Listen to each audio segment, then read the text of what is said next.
Hello everyone. Today we are going to learn about the Opsta में back testing हम लोग कैसे करते हैं। तो उसको आज हम लोग यहाँ पर सीखने वाले हैं। तो let me share my screen first.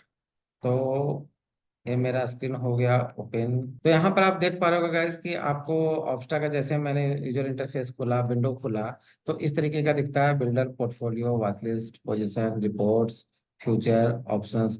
तो यहाँ पर आपको जाना है इसी ऑप्शंस में, राइट। तो इस ऑप्शंस में आप देखोगे कि आपको एक ऑप्स्टा ऑप्शंस बैक टेस्टिंग दिख रहा है एंड ऑप्शन सिमुलेटर दिख रहा है। तो जब आपको हिस्टोरिकल डाटा का बैक टेस्टिंग करना हो, तो आपको जाना होगा ऑप्शन सिमुलेटर में। तो यहाँ पर हम ऑप्शन सिमुलेटर में गए। अब देखो यहाँ पर किस तरीके से करते हैं, लेट मी लर्न। यहाँ पर देखो, पहले आपको निफ्टी में करना है तो निफ्टी सिलेक्ट कर लो, बैंक निफ्टी में करना है तो बैंक निफ्टी सिलेक्ट कर लो। जिस चीज में आप करना चाहो उसको आप यहाँ पर सिलेक्ट कर सकते हो, ठीक है ना। तो मुझे निफ्टी में करना है। आप कोई भी अपने अनुसार से आप एक हिस्टोरिकल डाटा ले लो। तो हम आज आपको दिखाते हैं कि 2024 का जनवरी का, ठीक है ना, 2024 जनवरी का मैं चेक करता हूँ कि वहां पर क्या हुआ होगा यदि हम लोग कैलेंडर्स पे डिप्लॉय करते हैं तो, ठीक है ना। तो यहाँ पर हमने पहले आपको क्या करना पड़ेगा, यहाँ पे आपको सिलेक्ट एक्सपायरी में जाना पड़ेगा। सिलेक्ट एक्सपायरी में जाने के बाद आपको जनवरी में करना है। तो आपको यहाँ जनवरी, यस, 25 जनवरी 2024, तो ये आपको यहाँ पर दिख गया। तो इसको मैंने यहाँ सिलेक्ट किया। यहाँ पर सिलेक्ट स्टार्ट डेट में आपको क्या करना पड़ेगा, जनवरी सेट कर देना। जनवरी नहीं करना, यहाँ पर क्या करना होगा, आप स्टेट को कब बनाए थे, राइट। तो हमने स्टेट को, सपोज मैं लेके चलता हूँ कि चलो 18। इट मीन्स कि मैं यहाँ पर एक चीज समझाना चाह रहा हूँ कि ये जो सिलेक्ट स्टार्ट डेट है, इट मीन्स कि मैंने 18 दिसंबर 2023 को जनवरी और फरवरी का हमने स्प्रेड का बैक टेस्टिंग करना है।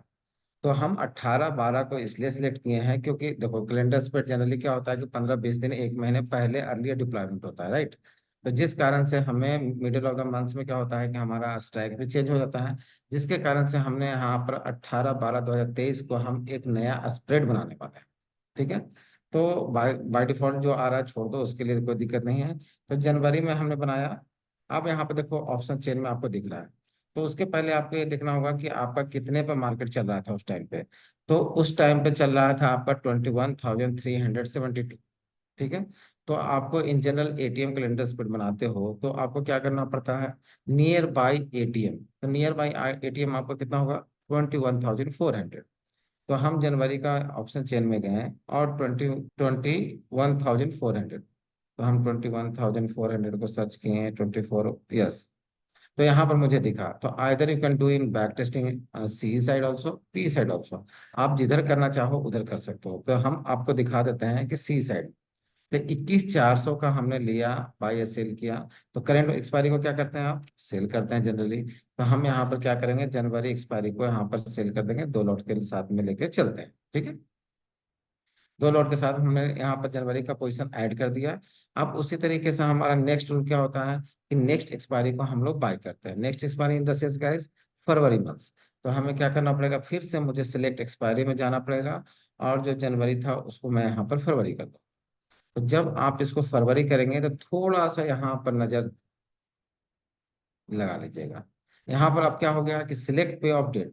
तो पे ऑफ डेट देखो, आपको जनवरी जो आपने सिलेक्ट किया था ना, उसके कारण से बाय डिफॉल्ट वहां पर 25 एक आ गया। तो फरवरी की एक्सपायरी आपको दिखेगी नहीं, इसलिए आपको यहाँ पर क्या करना पड़ेगा कि आइदर यू कैन चेंज 29 फरवरी कर दो या मार्च भी कर सकते हो, लेकिन कम से कम आपका 29 फरवरी सिलेक्टेड होना चाहिए। नेक्स्ट एक्सपायरी जो है ना, वो आपका सिलेक्ट कर दो। तो यहाँ पर 29 दो गया, ठीक है। अब यहाँ पर गेट ऑप्शन चेन को क्लिक करेंगे अगेन। गेट ऑप्शन चेन को क्लिक किया तो मुझे क्या था, 21,400 का मुझे लेना था। तो हाँ, तो ये भी चीज सीखने को यहाँ पर मिल सकता है guys, कि आप देखो कि 21,400 यहाँ पर लिक्विड आपको नहीं दिख रही है। तो उस केस में क्या करेंगे, बहुत सारी जगह पर तो क्या होगा कि आपको लिक्विड नहीं दिखा तो फिर आप तो फंस गए, ठीक है ना। लेकिन ऐसा तो करना नहीं है, हमें तो हर हाल में उसको बैक टेस्टिंग करना है। तो इस केस में जनरली आपको ये ध्यान देना है कि 21,400 नेक्स्ट एक्सपायरी आपको अवेलेबल ना मिले तो थोड़ा सा टाइम को वेरी कर दीजिए। टाइम को वेरी करने का मतलब, जैसे देखो यहाँ पर 1 मिनट, 5 मिनट, 15 मिनट, 30 मिनट। तो जो बैक टेस्टिंग करते हैं उसमें ये भी ध्यान देना होता है कि थोड़ा सा 10 बजे, इन जनरल देखो हम लोग कैलेंडर पर 10 बजे ही डिप्लॉय करते हैं, राइट। 10 बजे के बाद ओपनिंग मार्केट में तो करते नहीं है। तो इसलिए यहाँ पर हम थोड़ा सा टाइमिंग को कर देते हैं चेंज। तो 30 मिनट के बाद हम देखते हैं कि वहां पर लिक्विडिटी आया या नहीं आया, ठीक है। तो लेट मी चेक। तो 30 मिनट बाद हम जब गए 21,400 पे तो नहीं दिख रहा है। तो चलो थोड़ा सा और आगे कर देते हैं, 2-3 घंटे आगे कर लेते हैं। अब चेक कर लेते हैं। तो यहाँ पर हम ऑप्शन चेन में गए, 21,400, 21,400 अभी भी नहीं आ रहा ना। यस, फरवरी का अभी भी 21,400 नहीं आया। तो चलो ऐसा करते हैं ना कि एक दिन ही बढ़ा देते हैं।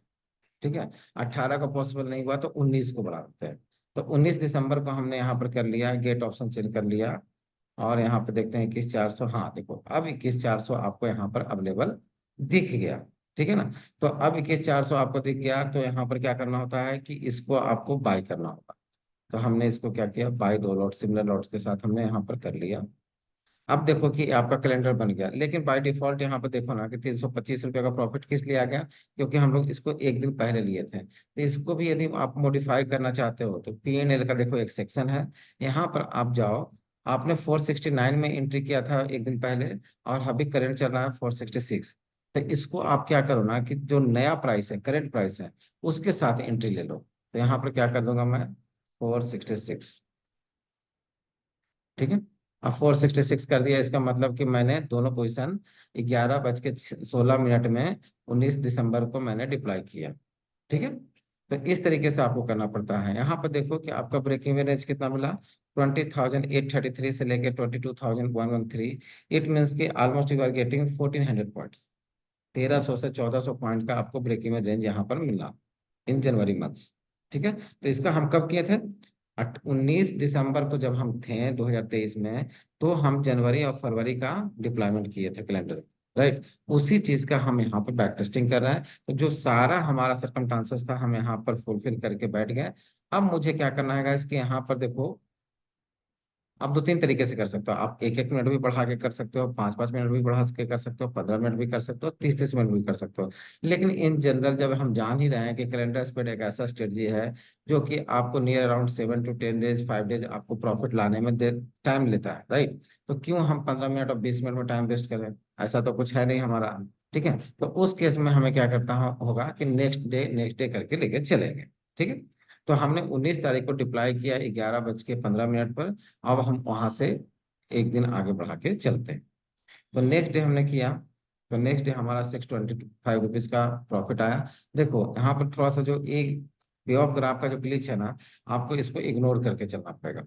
ठीक है ना, क्योंकि ऐसा जनरली होता है ग्लिच, अब किस कारण से होता है आई डोंट नो सो। तो इसलिए आपको यहाँ पर ध्यान देना पड़ेगा कि P&L आपका उस दिन कितना था, फिर ये अपने आप सुधर जाएगा। ठीक है ना, ऐसा इसमें कोई दिक्कत नहीं है। नेक्स्ट डे जैसे ही करोगे ना वो अपने आप सही जगह पे आ जाएगा। फिर हम नेक्स्ट डे करते हैं। नेक्स्ट डे 21 किए हैं, तो नेक्स्ट डे भी नहीं हुआ, लेकिन हमको P&L तो पता है ना कि क्या हो रहा है। तो 600 से -585 पे आया। राइट। फिर हम नेक्स्ट डे करते हैं। नेक्स्ट डे किया तो देखो मेरा payoff chart as it is दिख गया। ठीक है ना। तो नेक्स्ट डे दिखा तो मेरा कितना प्रॉफिट दिख रहा है, नियर अराउंड 925 रुपीज। ठीक है। तो वो मे भी सम लिक्विडिटी के कारण, जैसे देखो क्या होता है ना कि फरवरी मंथ में लिक्विडिटी का इशू होता है। जैसे आप हो दिसंबर में और कर रहे हो बैक टेस्टिंग कहाँ, जनवरी फरवरी, या आप डिप्लॉयमेंट कब किए हो, जनवरी फरवरी। तो उस केस में फरवरी मंथ में थोड़ा सा लिक्विडिटी का इशू आता है, जिसके कारण से ये पे ऑफ चार्ट जो है थोड़ा सा चेंज हो जाता है। ठीक है ना, as per as my experience and knowledge. ठीक है। तो यहाँ पर क्या हुआ कि मेरा 925 रुपीज का प्रॉफिट आया। तो हम तो यहाँ बुक करेंगे ना, नियर अराउंड हमारा टारगेट इज दैट कि कम से कम 1200-1300 रुपये यहाँ पर प्रॉफिट दिखे। तो 100-200 रुपये यदि स्लीपेज भी होता है तो हमें 1000 रुपीज इन हैंड आ जाए। ठीक है। तो यहाँ पर नेक्स्ट 1 डे और हम किए हैं। तो जब हम 26 में जाते हैं तो 1000 रुपीज 1,015 रुपये का मुझे प्रॉफिट दिख रहा है। लेकिन अभी हम बुक नहीं करेंगे, क्योंकि कहीं ना कहीं मुझे समझ में आ रहा है कि लिक्विडिटी इशू है, तभी तो पे ऑफ चार्ट भी थोड़ा सा गलत दिखा रहा है। ठीक है। तो फिर नेक्स्ट 1 डे करेंगे। नेक्स्ट 1 डे करेंगे, फिर 1,210 रुपये का प्रॉफिट आ रहा है। नेक्स्ट 1 डे करेंगे, फिर आपको 2,200 का प्रॉफिट आ रहा है। फिर नेक्स्ट 1 डे करेंगे तो आपका 2,100 रुपये आ रहा है। फिर नेक्स्ट 1 डे करेंगे तो आपको 3,200 आ रहा है। फिर नेक्स्ट 1 डे करेंगे तो आपका 3,875 रुपये आ रहा है। तो इस तरीके से आप ये बैक टेस्टिंग कर सकते हैं, लेकिन बैक टेस्टिंग के मीन वाइल में आपको ये पे ऑफ चार्ट पे उतना ज़्यादा फोकस नहीं करना है, क्योंकि यहाँ पर एरर आ सकते हैं। ठीक है ना, आप कभी भी करोगे, लेकिन ऐसा कोई जरूरी नहीं है कि हर महीने में ऐसा होता है। ठीक है ना, किसी किसी स्ट्राइक प्राइस के साथ ऐसा हो सकता है। जैसे यहाँ पर मैं 21,500 को लेता, तो मे बी आपको साथ ये इशू नहीं आता, क्योंकि हमेशा जानते हो कि होगे कि राउंड नंबर में, जैसे 21,500, 22,000, 22,500, 23,000, ये सब के स्ट्राइक्स में आपको लिक्विडिटी का इशू कभी भी नहीं आता, चाहे मार्केट 1,000 पॉइंट्स ऊपर चला जाए या 1,000 पॉइंट नीचे चला जाए। तो इस केस में आपको लिक्विडिटी का इशू नहीं आएगा। लेकिन आपका जो 100 मल्टीपल्स है, तो जब मार्केट थोड़ा सा इससे डिस्टेंस मेंटेन करता है या दूर एक्सपायरी की होती है, तो उस केस में क्या है कि यहाँ पर आपको थोड़ा सा लिक्विडिटी की इशू होती है, जिसके कारण से आपका प्रॉफिट एंड लॉस भी फ्लैक्चुएट करता है। ठीक है ना। तो डजन मीन, तो आपको कैसे बैक टेस्टिंग करना है, मैं इस वीडियो के माध्यम से ये आपको समझाना चाह रहा था, जो कि क्लियर है। ठीक है। फिर आप नेक्स्ट डे करेंगे, जैसे मैंने कब रिप्लाई किया था, 19 जून को, है ना, सॉरी 19 दिसंबर को मैंने किया था। और आज कितना है, 3 जनवरी। तो 19 से 3 जनवरी तक मैंने देखा तो 4,280 रुपीज का प्रॉफिट आ रहा है। नेक्स्ट डे हम करके देखते हैं, इस पूरे मंथ को हम ऑलमोस्ट कंप्लीट करके चेक करते हैं कि क्या होता है। यहाँ पर फिर देखो, आपका 4 जनवरी जनवरी को आया तो 4,100 रुपीज का प्रॉफिट आया। फिर आपका 5 जनवरी आया तो 4,600 का प्रॉफिट आया। फिर 8 जनवरी को देखा तो 5,340 रुपीज का प्रॉफिट आया। फिर आप देखो कि मार्केट कहीं ना कहीं गैप डाउन खुला। ठीक है ना। क्या हुआ होगा, लेट्स सी। मार्केट अभी कितने पे था, 21,608। ठीक है ना। जब आपका 8 जनवरी को मार्केट 21,608 पे था, तो आपका प्रॉफिट 5,340 रुपीज था। बट इन जनरल हम लोग इस प्रॉफिट को तो बुक कर ही लेते हैं। इस प्रॉफिट को तो हमेशा हम लोग बुक कर ही लेंगे, क्योंकि इतना बड़ा प्रॉफिट हमें 2 लॉट में आ रहा है। तो वी आर टारगेटिंग दैट कि 2 लॉट में हमें 2,500 का भी प्रॉफिट आता है मैक्स टू मैक्स, तो हम लोग बुक कर लेंगे।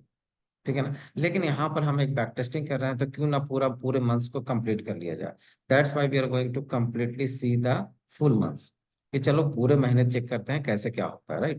तो यहाँ पर देखोगे कि आपको 8 जनवरी को 5,340 रुपीज का प्रॉफिट आया। अब मार्केट इज ट्रेंडिंग अराउंड 21,608, 21,608 पे मार्केट थी। Next day what will happen, next day 608 पे था, यहाँ पर 21,700 पे चला गया। तो मार्केट वहां से जैसे ही फ्लक्चुएट किया, तो मे बी आपका प्रॉफिट्स आपको थोड़ा सा मोर और लेस हो सकता है। ठीक है। फिर नेक्स्ट डे करते हैं। नेक्स्ट डे किया तो फिर मार्केट 21,542 पे नजर आया, और आपका प्रॉफिट 4,690 ऑन द 10 जनवरी। ठीक है। फिर नेक्स्ट डे करते हैं, 11 तारीख को, फिर मुझे 4,320 रुपीज का आया प्रॉफिट। फिर नेक्स्ट डे तो 3,830 रुपीज का आया, थोड़ा प्रॉफिट कम ज्यादा हो रहा है मोर और लेस, बिकॉज ऑफ दैट कि मार्केट देखो यहाँ पर 21,826 पे पहुंच गया। और जब मैक्सिमम प्रॉफिट आ रहा था, वहां पर क्या था, 21,600। तो 200 पॉइंट कहीं ना कहीं मार्केट अपवर्ड मूव्स किया, राइट, जिसके कारण से पीएनएल में अप्स एंड डाउन आने को देखने को मिल रहा है। फिर नेक्स्ट डे किया मैंने, तो नेक्स्ट डे किया तो 980। इसका मतलब कि कहाँ मार्केट चला गया, देखो। जब मार्केट 21,600 पे था, तो मेरे को प्रॉफिट दिख रहा था। यदि वो प्रॉफिट नहीं बुक करते हैं, that's why I am saying, always saying that कि मैक्सिमम प्रॉफिट को हमको फोकस नहीं करना होता है। क्योंकि मैक्सिमम प्रॉफिट प्रॉफिट का जो प्रोबेबिलिटी आर वेरी लेस, उसका प्रोबेबिलिटी और वेरी लेस, बहुत कम प्रॉफिट का चांसेस है कि आप मैक्सिमम प्रॉफिट को ले पाओगे। मतलब 12 बार आप ट्रेड करोगे तो एक बार का चांस है। तो एक बार के कारण हम 12 बार का ट्रेड को क्यों खराब करें। जिसके लिए हमारा रूल्स इज दैट कि हम हमेशा 1,000 से 1,200 1,500 के बीच में यदि प्रॉफिट आएगा, तो हम एग्जिट कर जाएंगे पर लॉट। ठीक है ना। उससे ज्यादा का एक्सपेक्टेशन नहीं आएगा। यदि आप एक्सपेक्ट करते हो तो इस तरह का सिनेरियो भी देखने को मिल सकता है। यदि sometimes you getting 2,000 rupees per lot, तो definitely you should book from the book that position, right.